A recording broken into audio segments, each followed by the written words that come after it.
Did during the bye week when you guys looked back at things, was there any revelations, or was it basically what you guys expected, and how useful was that time?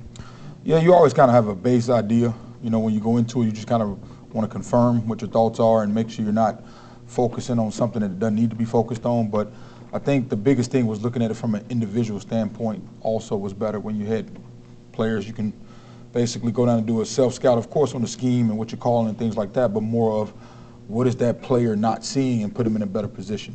And understanding why, because like sometimes you'll watch it and one player will be like, man, every time he's missed this, and you might look over it, but then there might be a reason that you saw when you self-scouted that one individual. So what we do is we go back through the notes, because every game, every player has a specific note, and we sort it and attack those top three things, and we saw some things that can help us, you know, glaring, and also those players were excited because there's, you know, not many times once the season gets going, you get to sit down and have a one-on-one self, how do you get better, more than it is a large position meeting. So I thought that was really good and found some good stuff. With that in mind, I guess what are some things you would like to see from the offense during this final stretch of the season? Yeah, you know, we should be getting better as we keep playing. You want to play your best ball in November, you know, like everybody says. But the reality is we're starting to play together. We know who we are. We're established identity, what we're good at. So we got to kind of, you know, buy into that and keep climbing up as we go forward as far as continuity, playing with each other, and states and things like that. So as they're starting to know each other and this offense is becoming its own offense this year, I think, you know, we went through it. You know, we've learned enough lessons to start seeing the not repetitive lessons being learned. So, you know, that's the challenge moving forward. For the offensive line unit, how beneficial is a bye at this point in the year just because of how much they get banged up on a weekly basis? And also, what does that group have to do to take the next step as you close out this season? Yeah, I mean, you get take kind of a deep breath, but, you know, playing O-line is contact every play. So, you know, if you play O-line, you're looking to be 100%, you're playing the wrong sport. I mean, it's not. You know, you're going to be a little bit banged up. You're going to be a little dinged. So I'm got them guys probably feeling better, but you know, tomorrow I'm going to go they're not going to feel as better after practice tomorrow, you know. So we're going to get back to work, and it kind of is what it is. But no, taking a deep breath and kind of relaxing a little bit, and for those guys to get off and have a little bit of time was good. But, you know, we're going to get back to it tomorrow and be back sore. Coach, the first few games, Jordan, you know, passed the ball really well, didn't run as much. Last few games, he's added his legs in. How big is that for him, and how big is that for the offense, for him to be that dual threat? Credit, you know, some of the defense we played, two of us having to, you know, do that and utilize that. But no, Jordan is a true dual threat quarterback. You know, when he pulls the ball, he's a threat. He's a dynamic athlete, as well as when he, you know, throwing the football and reading progression. So he's developed in himself where you can't just key on one part of his game, you know, because he's shown that he can beat you either way. So as he continues to get better and seeing it and learn the personnel around him, I'm excited to see kind of how he, you know, comes into this week and prepares and opportunity to play well.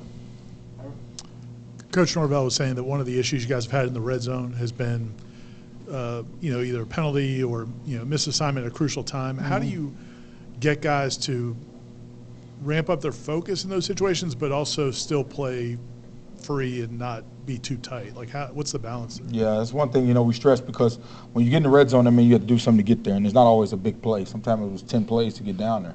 And now, you know, defensive structure's changing in the red zone. Safeties are tighter. There's more high percentage pressure. There's high percentage movement, things like that. So the focus level has to almost refocus when you get in the red zone. So how do you create that? How do you put them in a situation where they feel that?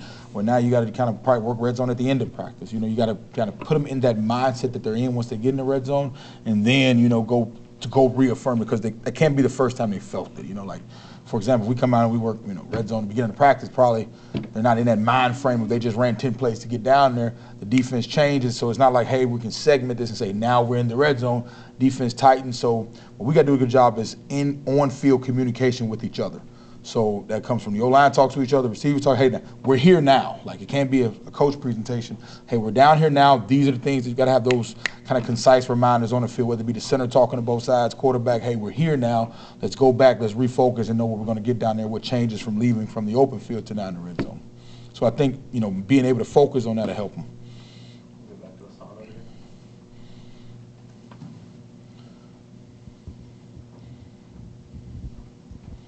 As your wide receiver room has gotten more talent, it's gotten a little better, and you're getting some healthy players back as well, some key players. How do you manage a rotation during a game? Like, is it playing the hot hand or is it by packages? How do you go about that? No, I mean, we're fortunate where we got big, long receivers. When you're talking about Johnny, when you're talking about Malik, those guys that can go up and make plays. When you're talking about, it's just such a unique room because you got a little bit of everything. You got the tall, long, big receivers. You got Micah, the short, thick joker, and him and Ja'Kai, and you got, there's so many guys that you can kind of do so many things. But the good thing about it is they all know the position, so they can play the outside receiver, the inside receiver. You can move them around. So I don't say it's really particular. I mean, of course, with Johnny, he's a matchup problem. Just off raw talent and raw size. But overall, we don't have to change too much because of the ability that's in the room. Like, whoever's out there can pretty much operate in what we need them to operate. But no, man, it is a fun room to game plan just because you do have so many weapons on the outside. But we don't have to say overall we have to match this person. I mean, they do a good job of, that's why we've had, like in the past, different receivers show up in different times, not necessarily because of the game plan, but just because they might have, hey, we're going to take this guy out, now this guy got to step up, or, the coverage dictated and things like that, and we have full confidence in all those guys in that room. The package that you guys used against Clemson with Micah coming in motion, I guess what worked well about that? Is that something you can build off, even if it's not that look, but just that skill set that Micah has? Yeah, as Micah's being more comfortable in the offense, he's just truly his first year in the offense. As he's starting to learn all of it, we can use him in different ways because now he can understand it in different concepts no matter where he's lined up. So whether he's in the backfield, inside receiver, we're starting him in outside, motion him in. Less chance of missed assignment because he's starting to learn the total picture when things break down. So the more as we play, you'll get to see more of that with us kind of interchanging because we don't want to make mistakes. So to be able to do that with a person, to be able to line them up in different positions and move them in the backfield, they have to have a total understanding of what could happen and that position and how it's different than what they used to playing in every play of the offense. So as we continue to kind of with him and Trey and kind of like those guys, like as we continue to learn and learn the what-ifs of the offense, you'll be able to get to be more multiple with those guys.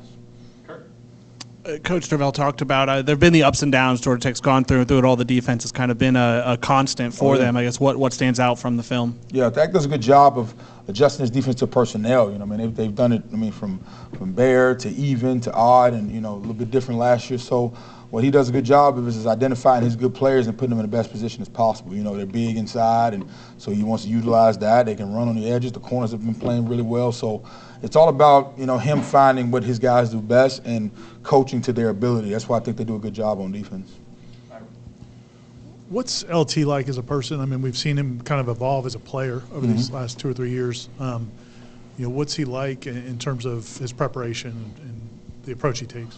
Yeah, LT's growth has been, fun to watch because, when he first got here, he was a guy we only could do one thing with him. Hey, we're going to do this one thing, that's it.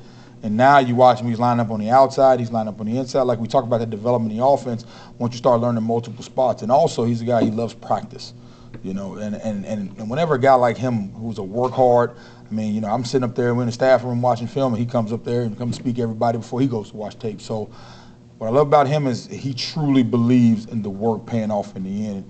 And his humbleness is unbelievable, man. Like, just overall in that running back room, you would think there'd be some kind of, how many carries and anything like that? No, man, them guys are good as gold when it comes to, what needs to be done, the work that's going on behind the scenes, and just he loves to practice. Like, he gets upset with us when we kind of don't let him do a little something because we have to make sure he's good to go. But he's one that you always want to do well because of what the work he puts in behind the scenes. But LT is as good as they come now.